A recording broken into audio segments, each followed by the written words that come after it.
வணக்கம். விஎஸ் ஜோதிடம். இந்த ஜோதிட சேனலில் ரிஷபராசி தை மாத ராசி பலன்கள். ரிஷபராசிக்காரர்களுக்கு தை மாதத்தில் கிரகங்கள் மாற்றங்களால் எத்தகையான நற்பலன்கள் கிடைக்கப் போகிறது என்பதை பார்ப்பதுதான் இந்த பதிவு. பலன்களை பற்றி அறிந்து கொள்வதற்கு முன்பதாக சந்திராஷ்டம தினங்கள்.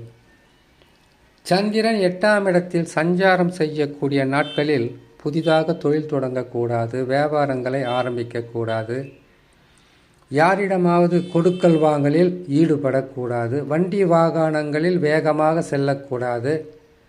குடும்பத்திலும் சரி, வேலை செய்கின்ற இடத்திலும் சரி, யாராவது உங்களுக்கு வீணான பிரச்சனைகளை கொடுப்பதாக இருந்தால் கூட பொறுமையாகவும் நிதானமாகவும் இருப்பது உத்தமம். சரி, சந்திராஷ்டம தினங்களை பார்க்கலாம்.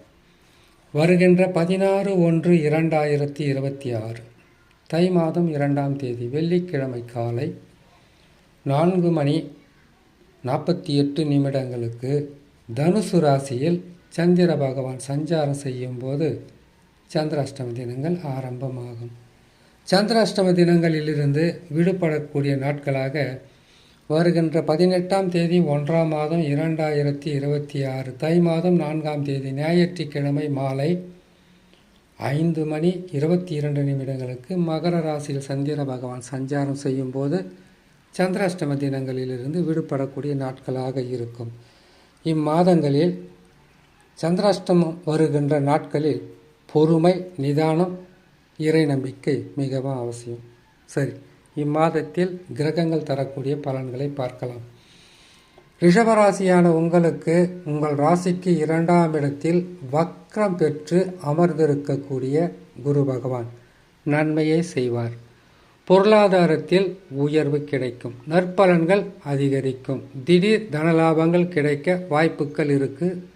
சொந்த ஜாதகத்தில் தசா வலிமையாக இருந்தால் உங்கள் ராசிக்கு 4ஆம் ராசியில் சுகஸ்தானத்தில் கேது பகவான் இருப்பது உடல் நலத்தில் சற்று சோர்வும், உடல் நலம் அவ்வப்போது சிறு பாதகங்களை கொடுத்து அதற்கு பிறகு குணமாக மாறும்.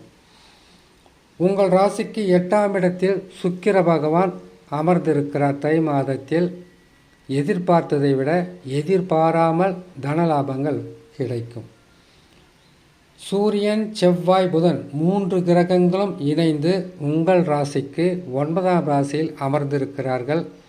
இதனால் உங்களுக்கு பாதகமல்ல, சாதக பலன்களே அதிகமாக நடக்கும்.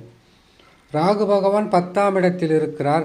தொழில் மாற்றம், இடமாற்றம், வசதி வாய்ப்புகள் பெருகுவதற்குண்டான வழியை காட்டுவார்.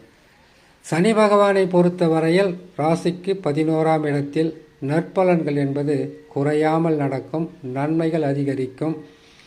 உங்களுக்கு இதுநாள் வரையில் கனவாக இருந்த பல நாட்களாகவோ பல வருடங்களாகவோ இதை செய்து முடிக்கணும், இது செய்தால் நல்லா இருக்கும், இது கிடைச்சா நல்லா இருக்கும் என்று நினைத்திருந்தால் உங்களுடைய வாழ்க்கையில் கனவும் நினைவாக மாற்றி கொடுக்கக்கூடிய அமைப்பில் சனி பகவான். சனி பகவானை பொறுத்தவரையில் நற்பலன்களை தரக்கூடிய ஸ்தானம் என்பது ராசிக்கு 3, ராசிக்கு 6, ராசிக்கு 11. 3, 6ஐ விட மிகவும் பலமானது 11. இந்த 11ஆம் இடத்தில் சனி பகவான் இருக்கும் வரையில் மற்ற கிரகங்களுடைய பாதகஸ்தானத்தில் அமர்ந்து உங்களுக்கு இருந்தாலும் சனி பகவான் ஒருவர் உங்களுடைய வாழ்க்கை தரத்தை உயர்த்துவார், நற்பலன்களை தருவார். ஜாதகத்தில் தசா வலிமையாக இருந்தால் போதும் நற்பலன்களை தொடர்ந்து பெற்றுக்கொண்டு இருக்கலாம் என்று சொல்லி, அப்படி தடைகள் தடுமாற்றங்கள் ஏதாவது இருந்தால் நீங்கள் வணங்க வேண்டிய தெய்வங்களாக வரக்கூடியது பெருமாள். இல்லை என்றால் உங்கள் அருகில் உள்ள பிள்ளையார், உங்களுக்கு அருகில் இருக்கக்கூடிய பிள்ளையார் கோயிலுக்கு போயிட்டு வாங்க. வாரந்தோறும் போய் வணங்கிட்டு வந்தாலும் போதும், மாதந்தோறும் போனாலும் போதும். உங்களால் முடியும்னா தினம் கூட போயிட்டு வாங்க.